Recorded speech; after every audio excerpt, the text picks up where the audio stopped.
¿Firmado? Ok, muy bien, gracias Fer. Les invito por favor en sus boletines, en la parte interna, el tema del día de hoy se llama Caminando con Esperanza. La carta que estamos estudiando, es la carta de Primera de Pedro, capítulo 2. Así que también te invito a abrir tu Biblia allí. Primera de Pedro, capítulo 2. El texto bíblico es del 1:22 específicamente hasta el capítulo 2:12. Caminando con esperanza. ¿Cómo podemos caminar en un mundo oscuro, sin esperanza? ¿Cómo podemos vivir allí nosotros? Muy bien, vamos a leer el texto que nos toca para luego poder desarrollar en 3 puntos. Al obedecer la palabra, ustedes quedaron limpios de sus pecados, por eso ahora tienen que amarse unos a otros como hermanos, con amor sincero. Ámense profundamente de todo corazón, pues han nacido de nuevo, pero no a una vida que pronto se acabará. Su nueva vida durará para siempre porque proviene de la eterna y viviente palabra de Dios, como dicen las Escrituras. Los seres humanos son como la hierba, su belleza es como la flor del campo, la hierba se seca y la flor se marchita. Pero la palabra del Señor permanece para siempre y esta palabra es el mensaje de la buena noticia que les he predicado. Por lo tanto, desháganse de toda mala conducta, acaben de todo engaño, hipocresía, celos y toda clase de comentarios hirientes. Como bebés recién nacidos, deseen con ganas la leche espiritual pura para que crezcan en su experiencia plena de la salvación. Pidan a gritos ese alimento nutritivo ahora que han probado la bondad del Señor. Ahora ustedes se acercan a Cristo, quien es la piedra viva principal del templo de Dios. La gente lo rechazó, pero Cristo lo eligió para darle gran honra. Ustedes son las piedras vivas con las cuales Dios edifica su templo espiritual. Además, son sacerdotes santos. Por la mediación de Jesucristo, ustedes ofrecen sacrificios espirituales que agradan a Dios, como dicen las Escrituras. Pongo en Jerusalén una piedra principal elegida para gran honra, y todo el que confía en él jamás será avergonzado. Así ustedes, los que confían en él, reconocen la honra que Dios los ha dado, pero para aquellos que lo rechazan, la piedra que los constructores rechazaron ahora se ha convertido en la piedra principal. Además, él es la piedra que hace tropezar a muchos, la roca que los hace caer. Tropiezan porque no obedecen la palabra de Dios y por eso se enfrentan con el destino que les fue preparado. Pero ustedes no son así, porque son un pueblo elegido, son sacerdotes del Rey, una nación santa, posesión exclusiva de Dios.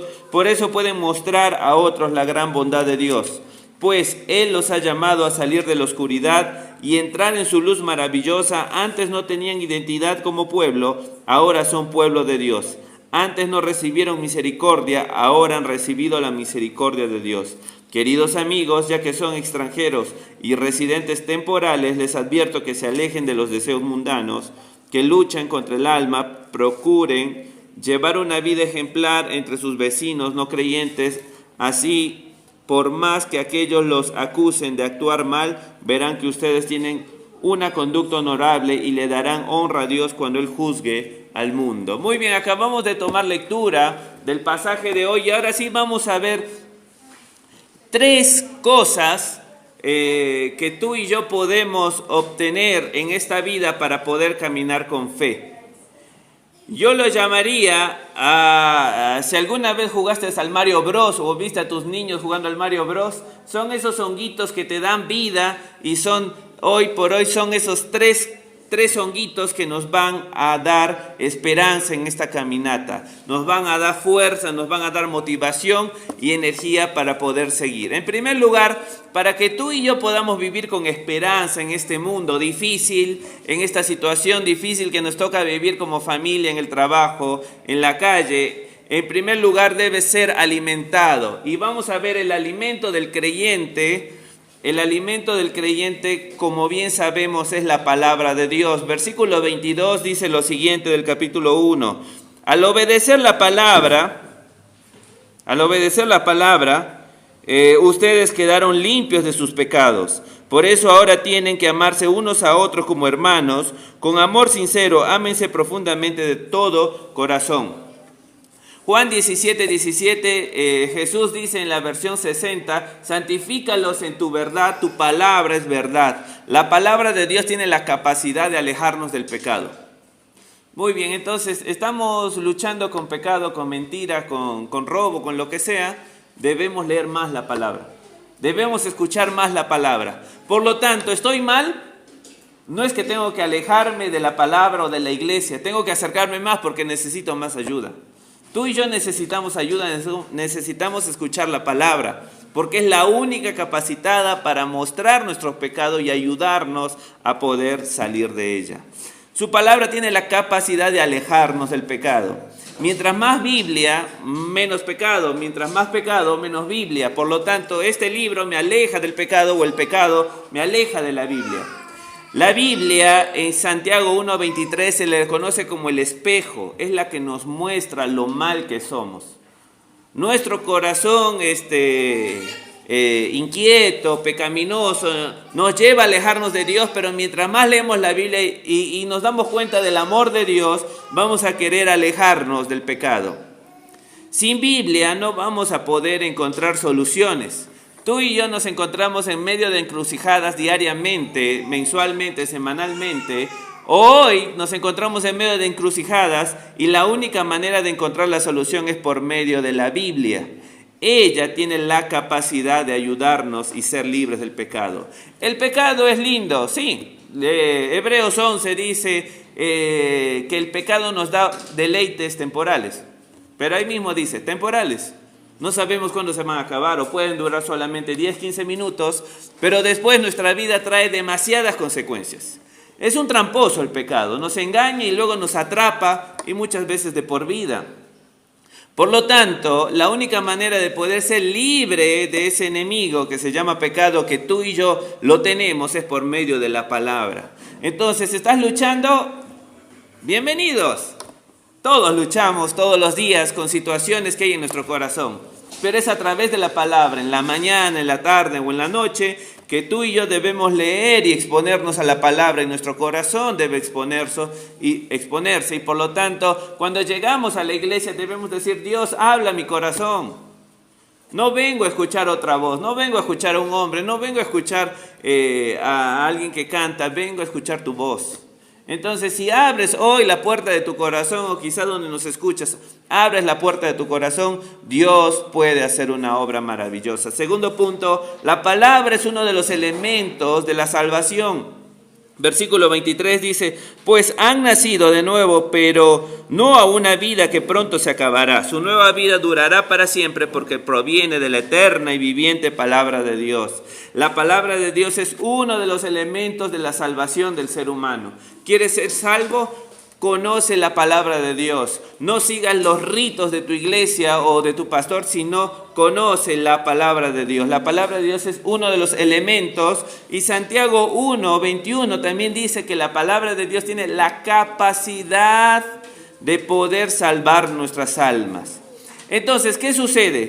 Es la palabra de Dios que llega, el Espíritu Santo de Dios llega al corazón del ser humano y ya tiene toda la potencialidad de poder darle salvación. La Biblia nos enseña desde Génesis hasta Apocalipsis que el ser humano tiene aquella capacidad, esa voluntad, el libre albedrío de aceptar a Dios o de rechazar. Entonces, llega el Espíritu Santo de Dios, la palabra de Dios, y llega a tu corazón y a mi corazón o donde tú nos escuchas. Y te oferta la salvación que Dios tiene para tu vida. Permíteme decir que cuando un creyente obedece a Dios y se va al Marqués, a Pedro Escobedo, o acá a nuestro vecindario o a tu vecindario y predicas la palabra de Dios y vas a decirle a tu amigo, ¿sabes cómo poder ser salvo? Hay una situación allí espiritual poderosa.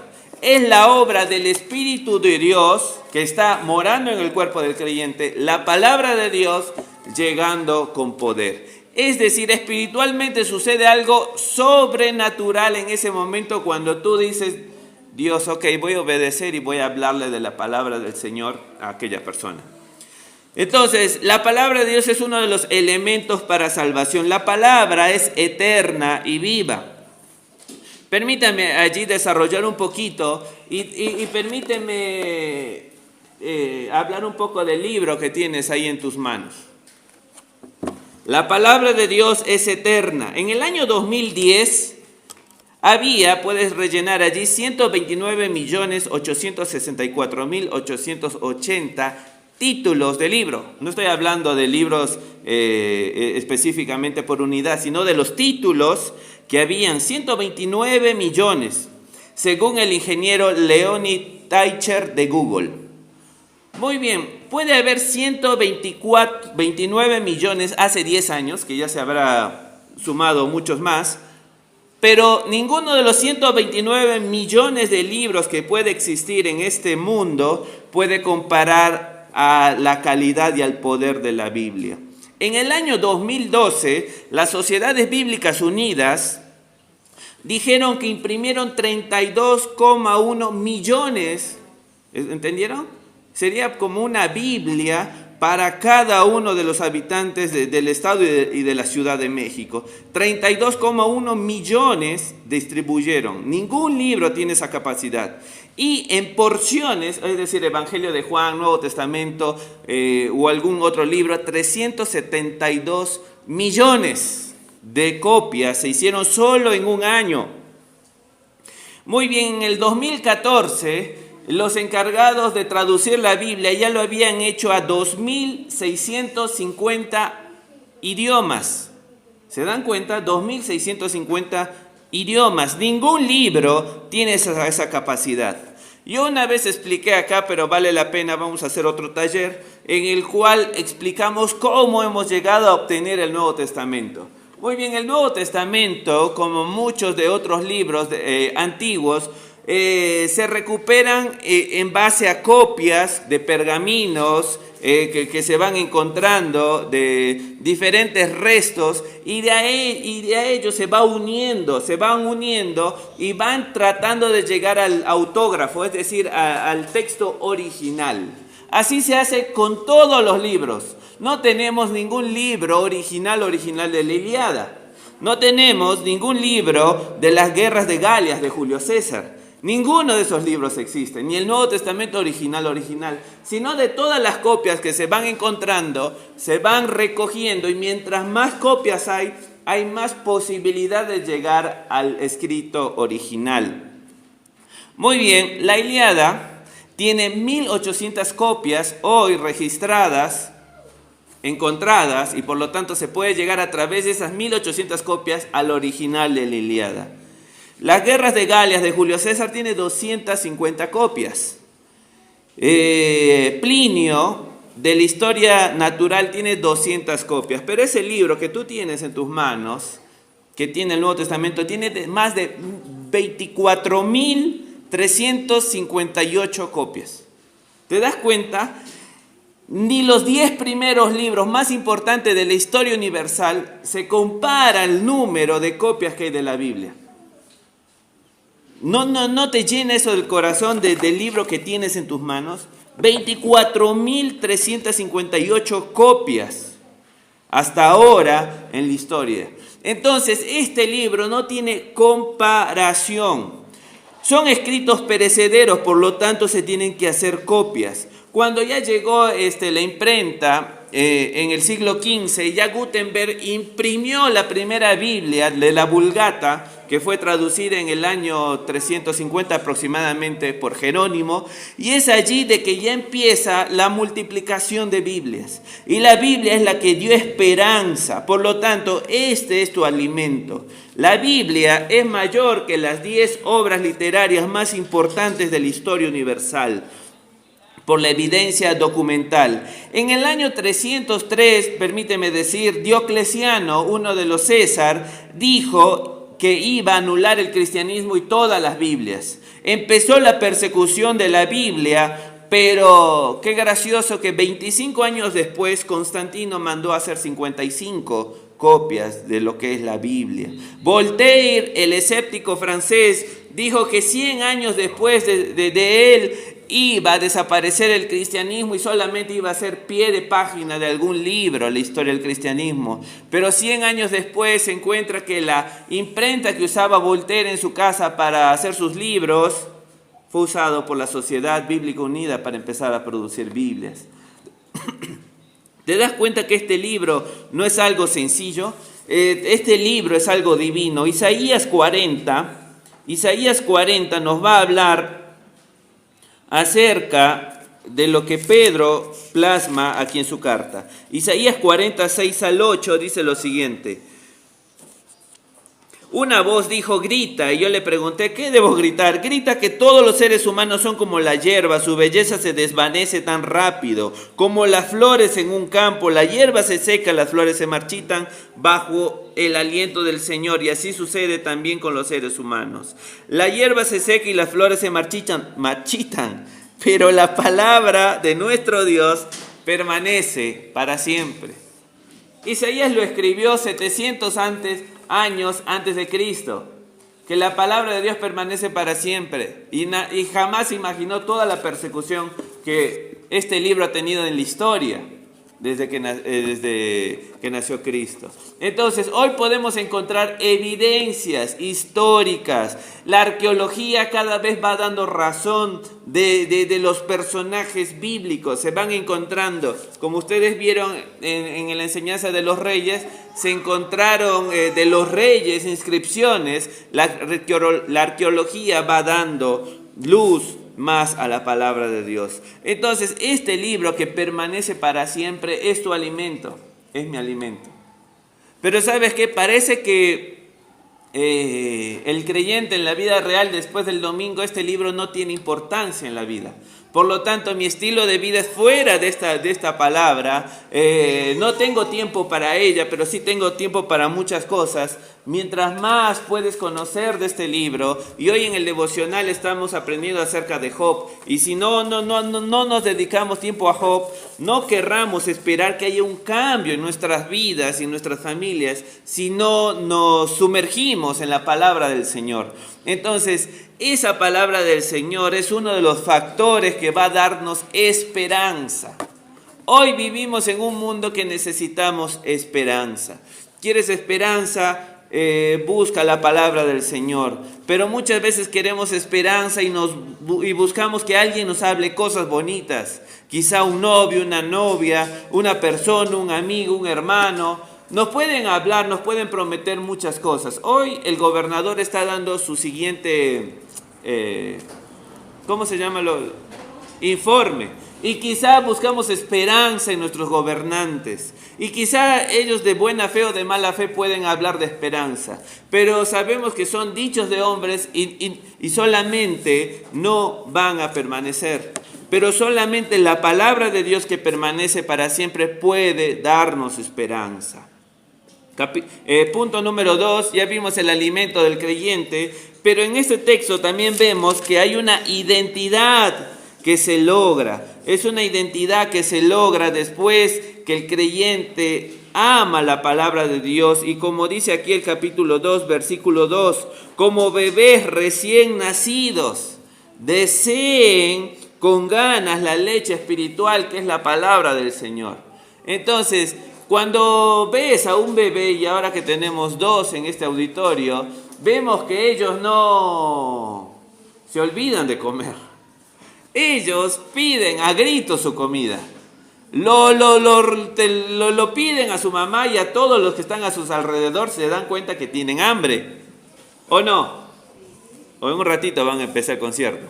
Entonces, vemos que el bebé así anhela, y así tú y yo debemos anhelar la palabra del Señor. Anhelar leerla en el día, anhelar que cuando ya llegue el domingo querer ir a escuchar la palabra del Señor. Llevar mi pluma, llevar mi cuaderno, mi boletín, guardar mi boletín en la semana, repasar lo que el Señor fue hablando a mi vida. Ese hambre de la palabra de Dios es lo único que va a traer esperanza. Y esa palabra del Señor nos dice que tenemos identidad. Versículo 4 dice, ahora ustedes se acercan a Cristo, quien es la piedra viva, principal del templo de Dios. La gente lo rechazó, pero Dios lo eligió para darle gran honra. Y ustedes son las piedras vivas con las cuales Dios edifica su templo espiritual. Además son sacerdotes santos por la mediación de Jesucristo. Ustedes ofrecen sacrificios espirituales que agradan a Dios. Muy bien, entonces el Señor no solo nos da el alimento para poder caminar en esta vida, sino que también nos da la identidad. Este mundo trata de darnos una identidad, las personas tratan de darnos una identidad, quieren que nosotros hagamos lo que ellos quieren. Este sistema trata de darnos una identidad, pero nuestra identidad proviene de la palabra del Señor. La identidad de este mundo nos pueden decir, estás gordo, estás gorda, estás flaco, estás flaca, tienes que vestirte así, tienes que vivir así, tienes que comprar tu casa allá, tienes que endeudarte 20, 30 años para poder vivir en esa casa de tus sueños. Entonces el mundo trata de darnos una identidad. Pero la identidad viene de la palabra del Señor. Y si la palabra del Señor es la que nos da identidad, no vamos a estar atrapados, esclavos en ese sistema. Entonces, en primer lugar, vamos a ver que la identidad nos da la piedra principal. Cristo es la piedra principal, versículo 4, como ustedes pueden ver allí. La piedra principal va a dar forma al edificio. Por lo tanto, si Cristo es la piedra principal en la iglesia, Cristo es quien da forma a la iglesia. No lo doy yo, no lo da nadie, no lo da una denominación, no lo da un ser humano. Cristo da la forma a su iglesia. Entonces, Él es quien, a través de su palabra, quien da forma a la iglesia y da forma también a tu vida, a tu carácter. Entonces, todos debemos moldearnos a lo que es la piedra principal. Entonces, si es Cristo así, yo debo ser así. Si es Cristo, vive así, actúa así, caminó así, debo yo vivir de esa manera. Muy bien, el concepto de piedra está en el Antiguo Testamento muy relacionado a un título mesiánico. Podemos anotar por favor allí Isaías 8:14, piedra de tropiezo. Isaías 28:16, piedra fundamental. Isaías 51, 1 al 2, piedra parental. Repito, Isaías 8:14, piedra de tropiezo. Isaías 28:16, piedra fundamental. Isaías 51, 1 al 2, piedra parental. Salmo 118:22, piedra desechada. Salmo 118:22, piedra desechada. Daniel, ¿se acuerdan de la historia de Daniel? Capítulo 2, versículo 34, piedra sobrenatural. Zacarías 12:3, piedra pesada. Repito, Isaías 8:14, piedra de tropiezo. Isaías 28:16, piedra fundamental. Isaías 51, 1 al 2, piedra parental. Salmo 118:22, piedra desechada. Daniel 2:34, piedra sobrenatural. Zacarías 12:3, piedra pesada. Son tipos de piedra que aparecen en el Antiguo Testamento. Estas piedras va apuntando al Mesías. Si puedes leerlo después, va apuntando al Mesías. Y por lo tanto, cuando Cristo dice que es la piedra principal, está diciendo que Cristo es el Mesías. Cristo es Dios. Cristo es la piedra principal. Vamos a ver que Cristo es la piedra principal y los creyentes nos convertimos en 5 cosas según este texto. Nos convertimos en piedras vivas. Vivas porque Cristo vive en nosotros, porque somos parte de su templo espiritual y porque el Espíritu Santo vive en nosotros. Entonces hay vida en nuestro ser porque somos piedras vivas. Es decir, cada vez que una persona se convierte a Cristo, Cristo lo coloca dentro de su templo espiritual. Está formando un templo gigante. Entonces, cuando hablo de templo, si yo soy una piedra y me van a colocar en un muro, me van a colocar en medio de otras piedras, ¿verdad? Y eso muchas personas no les gusta, estar en medio de. Y la Biblia nos enseña que debemos estar en medio de una iglesia local, ser parte de una iglesia local, tener responsabilidades de una iglesia local. porque no solamente hay beneficios, sino también hay responsabilidades. Y por lo tanto, estar en medio de otras piedras, muchos son creyentes especiales y no se siente, la iglesia no es digno de ellos y por lo tanto no son parte de una iglesia local. Siguen y siguen buscando una iglesia y nunca la encuentran, porque no la encuentran la perfecta. Pero tristemente que no hay una perfecta sino hasta el cielo. Así que este pasaje nos enseña que el Señor nos coloca como una piedra dentro del templo espiritual. Así que si tienes problemas en tu iglesia local, los que estamos aquí o los que nos miran, siéntate que es normal que en todo lugar vas a tener problemas. Y esos problemas muchas veces Dios los usa para formar a Cristo en nosotros y a formar en otros. Entonces vemos que somos piedras vivas dentro de un templo espiritual. Vive el Espíritu Santo. Pero también vamos a ver que somos, ¿no?, la identidad que el Señor nos da. Primero somos piedras vivas. Luego también somos sacerdocio santo. Sacerdocio santo nos habla de que tú y yo, como ahora que somos sacerdotes, antiguamente se necesitaba el sacerdote para poder llegar a Dios. La religión tradicional todavía toma esa parte, ¿verdad? Y necesitamos un ser humano para el perdón de nuestros pecados. Y necesitamos un ser humano para poder llegar a Dios. Pero vemos que en la muerte de Cristo ya se llevó a cabo el sacrificio y por lo tanto el telón, la cortina que separaba el lugar santo y el Santísimo, que separaba a las personas de la presencia de Dios, se rompió y se rompió de arriba para abajo. Es decir, las personas hoy pueden llegar directamente a la presencia del Señor. Entonces el Señor, a través de su muerte y su sacrificio, nos hizo sacerdotes. Y por lo tanto, sacerdotes tenemos las siguientes cosas que vamos a ver. Un sacerdote debería mantener la santidad de Dios en su vida y por lo tanto creo que tú y yo debemos vivir y buscar separarnos del pecado. Un sacerdote ofrecía sacrificios espirituales a Dios, llevaba allí la ofrenda a Dios.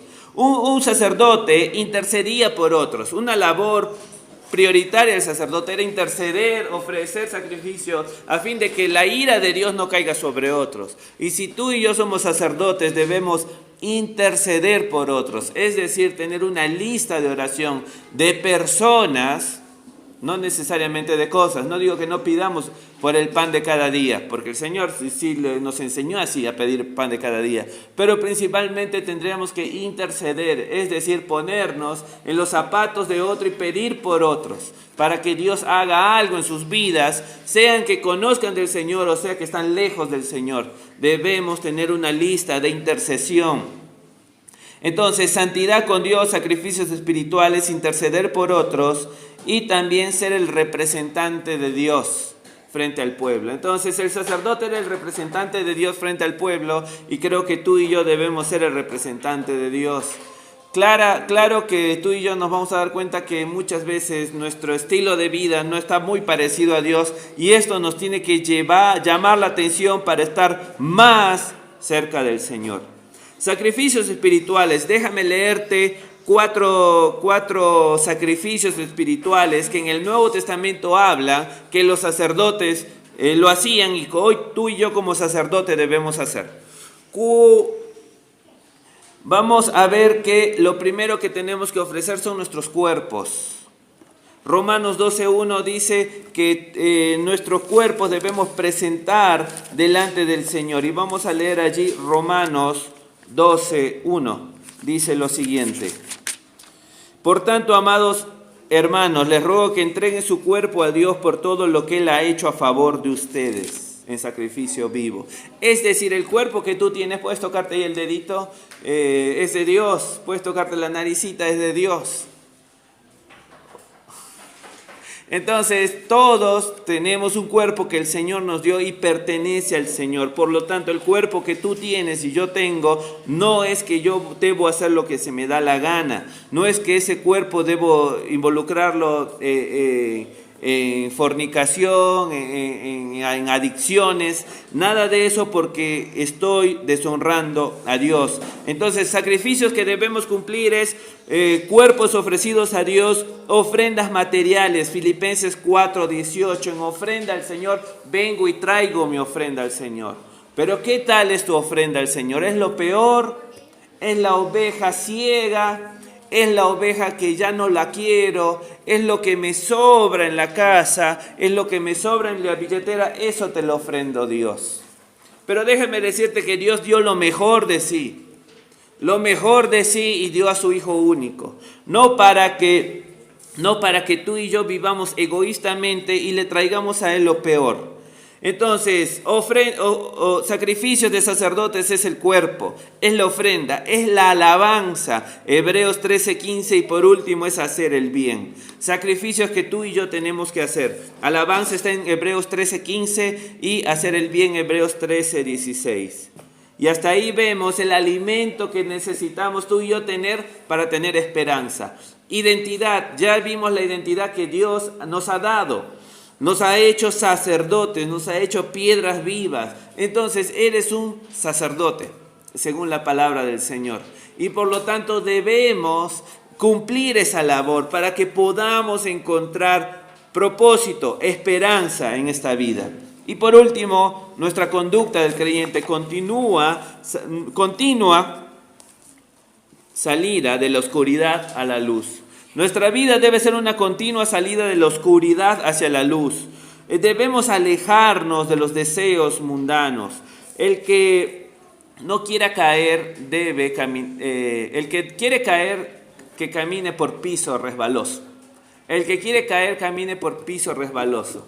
Si digo que yo soy un cristiano y quiero vivir para Dios, pero camino por lugar resbaloso, frecuento amigos y amigas que sé que no aman al Señor, obviamente que voy a caer.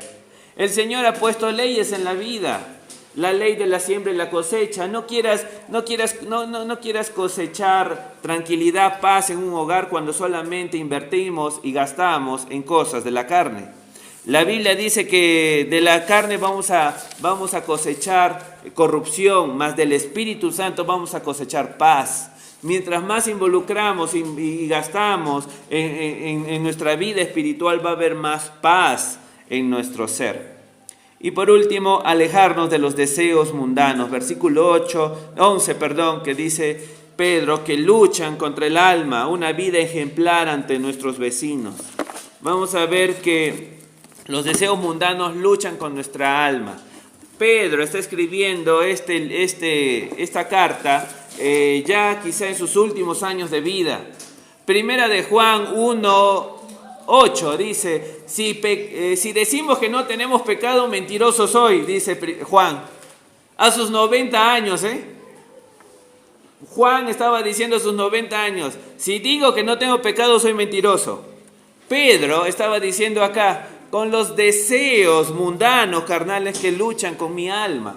Pedro estaba reconociendo. Y frente a Pedro y frente a Juan, tú y yo somos bien chiquitos, ¿verdad? Ellos son una eminencia porque han hecho para el Señor, han entregado su vida. Y ellos reconocen que hay una lucha diaria.